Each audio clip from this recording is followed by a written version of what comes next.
जी नमस्कार, स्वागत है आपका अपने यूट्यूब चैनल आरएम क्लासेस में। और जैसे कि सभी अभ्यर्थियों को जेबीटी से रिलेटेड जितने भी अभ्यर्थी हैं सभी को पता होगा, हमारा एक मुद्दा चल रहा है जेबीटी भर्ती का रिज़ल्ट जारी करना। तो जी इसी मुद्दे को लेकर हम आज की वीडियो बना रहे हैं। और इसमें आप सभी को क्या करना है कि जो बच्चे डीवी के लिए सिलेक्टेड हुए हैं, जितने भी बच्चे, उन सभी ने हमारा एक ग्रुप है जेबीटी मेवात कैडर का। इन सभी बच्चों ने मिलकर डिसाइड किया है कि ये बच्चे अगर 8 तारीख तक हमारा रिज़ल्ट नहीं आता है तो हम जो है 8 तारीख की सुबह एचएससी ऑफिस और खुल्लर हाउस दोनों जगह जाएंगे। रिज़ल्ट बिना देरी के लिए जो है रिज़ल्ट लेने का ये हमारा हक बनता है। तो हमारी एचएससी ऑफिस, हमारे जो चेयरमैन हैं एचएससी चेयरमैन श्री हिम्मत सिंह जी और खुल्लर साहब, दोनों से ही जो है रिक्वेस्ट करने बच्चे जाएंगे। ये आपको तभी जाना है अगर आपका रिज़ल्ट 8 तारीख तक नहीं आता है। तो 8 तारीख का ये प्लान है।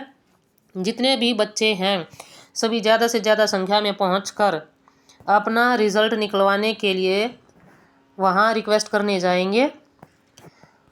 और जैसे कि अगर मान लीजिए आपका वहाँ जाने से रिज़ल्ट निकलता है तो इससे अच्छी कोई बात नहीं है। आप अपने हक के लिए इतना तो कर ही सकते हैं। ये आपका हक भी है, ये आपका फ़र्ज़ भी है। किसी कारण से अगर देरी हो रही है तो आपको जो है उस कारण को जानने का पूरा पूरा हक है। तो अगर आपको जो है कोई मिसगाइड ना कर सके, आपको कोई गलत जानकारी ना मिले, आप वहाँ पर ज़रूर जाएं और अपना रिज़ल्ट निकलवाने के लिए ज़रूर कोशिश करें। आपका जो रिज़ल्ट है वो सिर्फ किसी एक चीज़ पर डिपेंड नहीं है। हम अगर अब जो है दोष हमारे हिम्मत सिंह सर को देने लग जाएं तो कसूर जो है वो उनका भी नहीं है। कैसे नहीं है? क्योंकि हिम्मत सर जो है वो फाइनल रिज़ल्ट दे सकते हैं, लेकिन जैसे स्कूल में प्रिंसिपल होते हैं तो प्रिंसिपल की देख रेख में सब कुछ होता है, तो उनके ऊपर ही प्रिंसिपल है। जब तक ऊपर से ऑर्डर नहीं आएगा वो रिज़ल्ट नहीं दे सकते। हम पूरा ठीकरा जो है एचएससी चेयरमैन पर नहीं फोड़ सकते। इसके अलावा बहुत सारी चीज़ें होती हैं रिज़ल्ट देने के लिए, बहुत सारे प्रोसीजर होते हैं, तो उन्हीं को फॉलो करके जो है आपका रिज़ल्ट दिया जाता है। तो इसमें सारा जो है अभी बच्चे उनको इंतज़ार रहता है। अभी हमारे एचएससी चेयरमैन सर ने अपडेट्स दी हैं, दो तीन अपडेट्स दी हैं। तो सर से भी हाथ जोड़ के ये रिक्वेस्ट है, अच्छा है आपने बहुत अच्छी अपडेट दी हैं, इनसे बच्चों को फ़ायदा होगा। और एक ट्रांसपेरेंसी आपने क्रिएट की है बच्चों के बीच में, जितने भी कैंडिडेट हैं उनके बीच में एक ट्रांसपेरेंसी क्रिएट हुई है। ये सारी चीज़ें होनी चाहिए। लेकिन जब भर्ती की बात आती है तो हमारी जो सोसाइटी है उसमें क्या है कि रोज़गार को ही एक बहुत बड़ी अपडेट माना जाता है।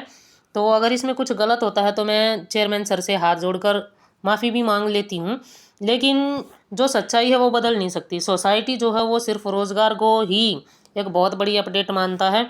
और 14 साल से ये वनवास चल रहा है हमारा टीचर्स का।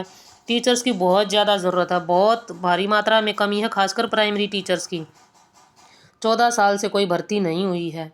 2012 में भर्ती निकाली गई थी और भर्तियां जो हैं इतनी मतलब हो तो नहीं सकती, लेकिन फिर भी हमारे चेयरमैन साहब ने बहुत स्पीड में काम कर रहे हैं। जितनी भी पेंडिंग भर्तियां हैं, जितने पेंडिंग रिजल्ट हैं वो जारी कर रहे हैं। इसके अलावा एक और मेन मुद्दा आता है अभी, जैसे चेयरमैन को बदलने का, जो अखबार में आपने देखा होगा बहुत सारी जगह न्यूज़ चल रही है कि चेयरमैन को चेंज किया जाएगा। अब ये भी कंफर्म नहीं है कि एचएससी चेयरमैन जो है उनको चेंज किया जाएगा या एचपीएससी में या किसी और डिपार्टमेंट में। कहाँ पर चेयरमैन साहब को बदलने की बात की जा रही है ये अभी कंफर्म नहीं है। लेकिन अगर एचएससी में जो है हिम्मत सर की जगह अगर कोई और चेयरमैन जो आते हैं तो उस पूरे प्रोसीजर में समय ज़्यादा लग जाएगा। भर्ती जो है हमारा ये रिज़ल्ट जो है वो लटक जाएगा। इसलिए जितने भी कैंडिडेट हैं जो भी डीवी के लिए सिलेक्टेड हुए हैं, भाई मैं हाथ जोड़ के रिक्वेस्ट करती हूँ आप लोगों से कि आप ज़्यादा से ज़्यादा संख्या में जाएं, अपना रिज़ल्ट जल्दी निकलवाएं। अगर खुदा न खास्ता है हमारे हिम्मत सर की जगह कोई और आता है तो आप देख लेना आपका रिज़ल्ट कितना डिले होगा। तो जितना हो सके कोशिश आप खुल्लर हाउस जाएं, एचएससी ऑफिस जाएं और रिज़ल्ट को जल्द से जल्द निकलवाए जितना पॉसिबल हो।